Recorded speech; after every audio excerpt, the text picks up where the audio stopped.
So hey guys, welcome back to the channel and Facebook page. তো তোমরা সবাই কেমন আছো? আশা করি ভালো আছো। তো গাইস, তোমাদের ভাই জানোই তো এখন ভুবন আছে, দেখতে পাচ্ছ ভিডিওতে। তো যাই হোক, কালকে রাত্রেবেলা আমরা রামচুকিতে রেস্ট নিয়েছিলাম এরকম তোমার 2 ঘন্টার মতন, 1-2 ঘন্টা। তারপর আমরা এই চলা শুরু করে দিয়েছি। তো আমরা যাচ্ছি হলো গিয়ে এখন গুফার রাস্তা দিয়ে আমরা যাচ্ছি না এখন ঠাকুর পুজো দেওয়ার জন্য। প্রথম ভাবলাম আমরা গুফা দিকে চলে যাই, তারপর ঠাকুরের পূজা দিকে যাবো। তো এই যে দেখো তোমরা, তখন গুফা দিকে চলে যাই। এই যে দেখো তোমরা, গুফার রাস্তাতে চলে এসেছি আমরা। যে মোটামুটি মানে বহুত কিনারে যে লেখাই আছে, এখানে উপরে সাইনবোর্ডে কী লেখা আছে তোমরা দেখে নাও। আর একটু যাওয়ার পরে গুফা পেয়ে যাব। আর আমরা প্রথমের দিকে যাচ্ছি কারণ হলো গিয়ে গাইস, আমরা ভাবলাম এদিক দিয়ে চলে যাব, যাওয়ার পর আমরা অন্য রাস্তা দিয়ে আসবো। আর মানুষের হালো চিক্কো চাই সেটা বসে বসে শুধু রেস্ট নিচ্ছে, মানে বহুতই কষ্টের জায়গা, কেন কি বহুত উঁচা পাহাড়। যারা যারা গিয়েছে সবাই জানে। তো কে কে গিয়েছো সবাই একটু কমেন্ট করে আমাকে বলবে। আর ভিডিওটা যা যা দেখছো লাইক আর শেয়ার আর একটা কমেন্ট করে দেবে। আর এই দেখো আমরা কারণ লগে আগে যাচ্ছি লগে ভাবলাম আমরা এদিকে উঠলাম, তো আপ উঠলাম, আর নামার সময় যদি নতুন রাস্তা দিয়ে নামি তো আমরা শুধু আপ নামবো। তো তার জন্য এত বেশি কষ্ট হবে না। এই যে আমরা গুফার রাস্তাতে চলে এসেছি, আর অল্প জায়গা বাকি রয়েছে। এই দেখো গাইস, এই যে গুফার মানে মোটামুটি কিনারে চলে এসেছি। তো তোমার ওইখানের মধ্যে এই দেখো গুফা দেখা যাচ্ছে এখান থেকে। তো ভাবলাম এদিক দিয়ে প্রথমে গুফা ঘুরে তারপর ওইখানে গিয়ে ঠাকুর মাথার জল দেবো, বেল দেবো, মানে ঠাকুরকে পূজা দেবো। দেওয়ার পর ভোলা বাবাকে আমরা সিধা চলে নেমে যাব। আর ওই রাস্তা দিয়ে নামতে বহুতই সুবিধা হয়। আর যারা যারা গেছে সবাই তো জানোই, আমি তো বললাম। তো আর যারা যারা নেক্সট বছর আবার যাবে এই ভিডিও দেখে, তো তোমরা সবাই এই রাস্তা দিয়ে উঠবে, ওই রাস্তা দিয়ে নামবে, তো সবচেয়ে শর্টকাট হবে। তো যাই হোক, তোমাদের ভাই চলে এসেছে গুফার সামনে। এই যে চেক করো গাইস, এই দেখো গুফা পুরা একদম। এই প্রথমবার গেল তোমাদের ভাই গুফাতে। আগেরবার যখন গিয়েছিল তখন গুফার যায়নি। তো এবার যাওয়ার পরে যে গুফাত গিয়েছে, বহুত মানুষ গাইস। আর গুফার ভিতরটা অত মজার গাইস, একদম সামনে গিয়ে দেখাচ্ছি, দেখো তোমরা। এই দেখো গাইস গুফাটা, ভিতরে অনেক মানুষ। আর এই গুফার ভিতরে যারা নাম নেমেছে তারাই বলতে পারবে গুফাটার ভিতরে নামাটা কত কষ্টকর জিনিস। পুরা সিধা আপ, মানে সিধা আপ বলতে বহুতই রিস্ক, একটু উল্টাপাল্টা হলে নিচে সিধা। আর এখানে থেকে মানে যে গুফাটা মানে মুখটা বহুত বড়। তো মানুষের মুখে যেটা শুনলাম যে ভিতরে বলে গুফার ভিতরে ঢুকলে বলে ফ্ল্যাশ মানে লাইট জ্বলে না। তো এই দেখো তোমাদের ভাই ভিতরে চলে এসেছে। এই দেখো ভিতরে অনেক মানুষ, অনেক মানুষ। হ্যাঁ, আর মানে নামার ভিডিওটা করতে পারিনি কারণ গাইস পুরা খাড়া সিঁড়ি নেই, মানে মতলব পুরা আপ। তো তার জন্য স্লিপ আছে, এর জন্য ভিতরে দেখো কিরমভাবে আগুন লাগিয়ে দিয়েছে, মানে ধূপকাঠির মধ্যে জ্বালানোর পরে। এই দেখো উপরটা চেক করো গাইস। তো নিচে নামলাম। তো তোমাদের ভাই একটু সামনে দিয়ে গেল, কিন্তু এটা ভিডিও বানায়নি কেন কি পুরো অন্ধকার ছিল আর ফ্ল্যাশ লাইট জ্বলে। কিন্তু যেটা মানে অন্য মানুষ বললো যে গুফার ভিতরে ঢোকার পরে জ্বলে না, মানে গুফার ভিতরে আরও ছোটো ছোটো গুফা আছে বহুতগুলো, তো ওটার ভিতরে ঢুকলে পরে জ্বলে না। বাকি এমনি এখানে আমাদের ফ্ল্যাশ লাইট জ্বলে, কিন্তু ফ্ল্যাশ লাইটে অত কাম করে না, মানে বহুতই অন্ধকার তো তার জন্য। তো যাই হোক, আর মোবাইলটা অত ভালো নয়, তুমি তো জানোই। তো এই দেখো, তো গাইস এই চেক করো, তোমাদের ভাই যাচ্ছে গুফার ভিতরের দিকে, কিন্তু ফ্ল্যাশ চালানো, কিন্তু অত বেশি ভালো দেখা যায় না তার জন্য।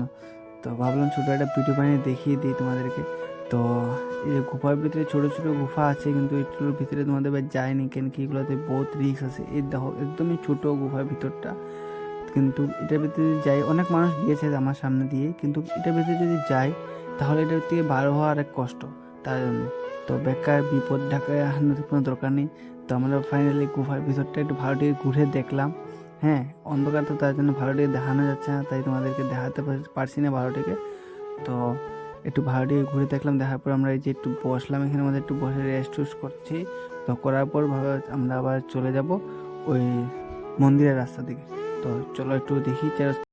A few moments later.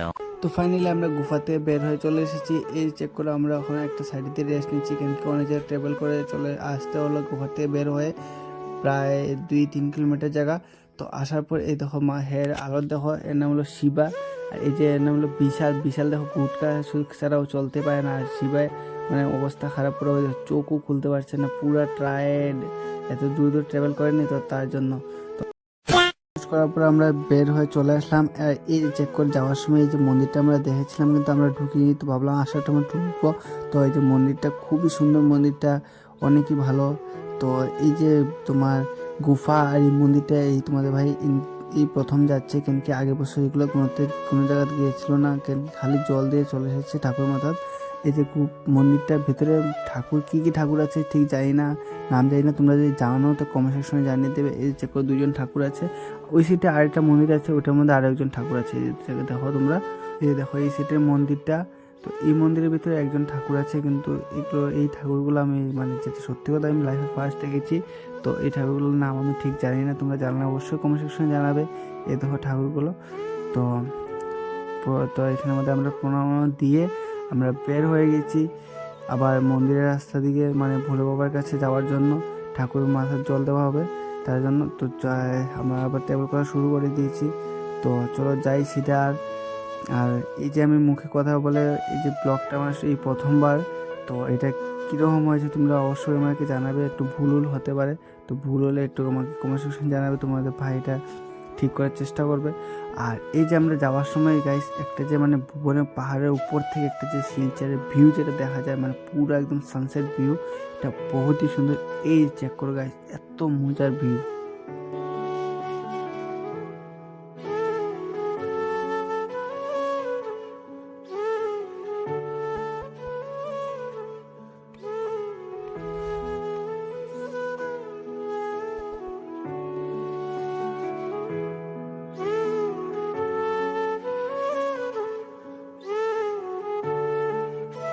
2,000 years later. তো গাইস বহুত কষ্টের পরে যে ফাইনালি আমরা আই গেছি, এখন যেতেছি ঝর্ণার দিকে স্নান করিয়ে তারপরে এই যে উপরে মন্দিরে যাবো গিয়া। আর সামনে গিয়ে ঝর্ণা স্নান করলে ওইদিকে তো বহুত ভিড় চলে গিয়া। আর এত সময় কথা হইতে পারছি না গাইস, কারণ এখানে মধ্যে খালি সবাই গান গাইতে আসলো, ওইটা মানে গান বাজাইতে আসলো না, তার জন্য তোমার ইয়ে হয়ে গেছে, কপিরাইটে আই যাব, ওইটা নিয়ে কথা হয়েছি না, ওটা বয়স ঘরে গিয়ে ইয়ে করলাম। তো চলো এই যে এখন এখানে ঝর্ণা স্নান করে দিই, সবাই স্নান করতেছে, করার পরে আমরা সিধা উপরে যাবো। জল আসেনি এ রাম, জল না জলের এই অবস্থা নেই।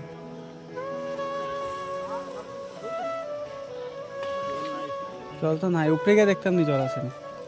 তো গাইস এখানে মধ্যে দেখো 1 ফুটা জল নিয়ে সবাই মানে ওই যে উপরে যারা স্নান করছে ওর গায়ে জল নিচে পড়তেছে, তারপরে নিচের থেকে একজনের হের গায়ে জল দিয়ে স্নান করতে চলে আমরা ভাবতেছি যে উপরে গিয়ে স্নান করিলাম। উপরে তো পুষ্করণী আছে, দেখি ওখানে গিয়ে জায়গা পাইতে করিলাম। এই যে আমরা চাইছি না আছে, আর কেউ তো নাই, তোমাদের আগেই তো কইলাম। তো যে আমি উপরে গিয়ে দেখি উপরে স্নান কর্ম করে ঠাকুরের ইয়ে কর্ম করিয়া আবার নামাজ শুরু করলাম। পুরো হালত খারাপ গাইস, পুরা সেই অবস্থা, পুরা হালত খারাপ আমাদের। এই দেখো কি অবস্থা চলছে, চলো তাই। তো গাইস ফাইনালি আমরা উপরে চলে এসেছি, এই যে চেক করো, স্নান করতে দেন না, ওই চেক করো আমরা উপরে চলে এসেছি। আর ওই যে এখানের মধ্যে পুষ্করণী আছে, এখানের মধ্যে তারা মানে একটা আমরা বালতি মগ যেটা নিয়ে যায়, এটার মধ্যে অল্প জল দিয়ে দেবে। আর এই যে এখানের মধ্যে আছে পুষ্করণী, এখান থেকে দেখানো যাচ্ছে না, তো এটার মধ্যে দিয়ে দেবে। আর আমরা স্নান করে তারপরে দেবো। আগের বার তো আনলিমিটেড জল ছিল, ওখানে গাঁথা ছিল, আমরা স্নান করে নিয়েছিলাম। এবার তো দেখলাম কিচ্ছু নেই, সেটা সব পাহাড় সব সমতল করে দিয়েছে। তো আমার লগের বন্ধু 2 জনে পাঠালাম যে বিশাল আর ইমন্ডে, তো ওরাকে স্নান করে আসলো। কি যে ও স্নান করতে দিছে না ওখানে, কেন আমরা করছি কোন রকম? আরে তুমি জলটা দিছে, জল তুমি লিয়ে গেলে শুধু দিবা আবার শরীরে এসে স্নান করবো না, তুই এক মুখি দিবে একবারই। তো গাইস তখন তারা স্নান করে চলে এসেছে। আর এখন তোমাদের ভাই যাবে স্নান করার জন্য, আর ওইখানে যাবে স্নান করার জন্য। তো এখানে আর ভিডিও বানানো যাবে না, সিধা স্নান করে এসে ঠাকুরের মাথা দিয়ে দেবে, মানে পূজা দিয়ে তারপরে আমরা নেমে চলে যাব। তো আর ব্লগ বানাবো না, এখানে শেষ করে দেবো। তো ভালো লাগে লাইক আর সাবস্ক্রাইব করে দিও। Tata, love you.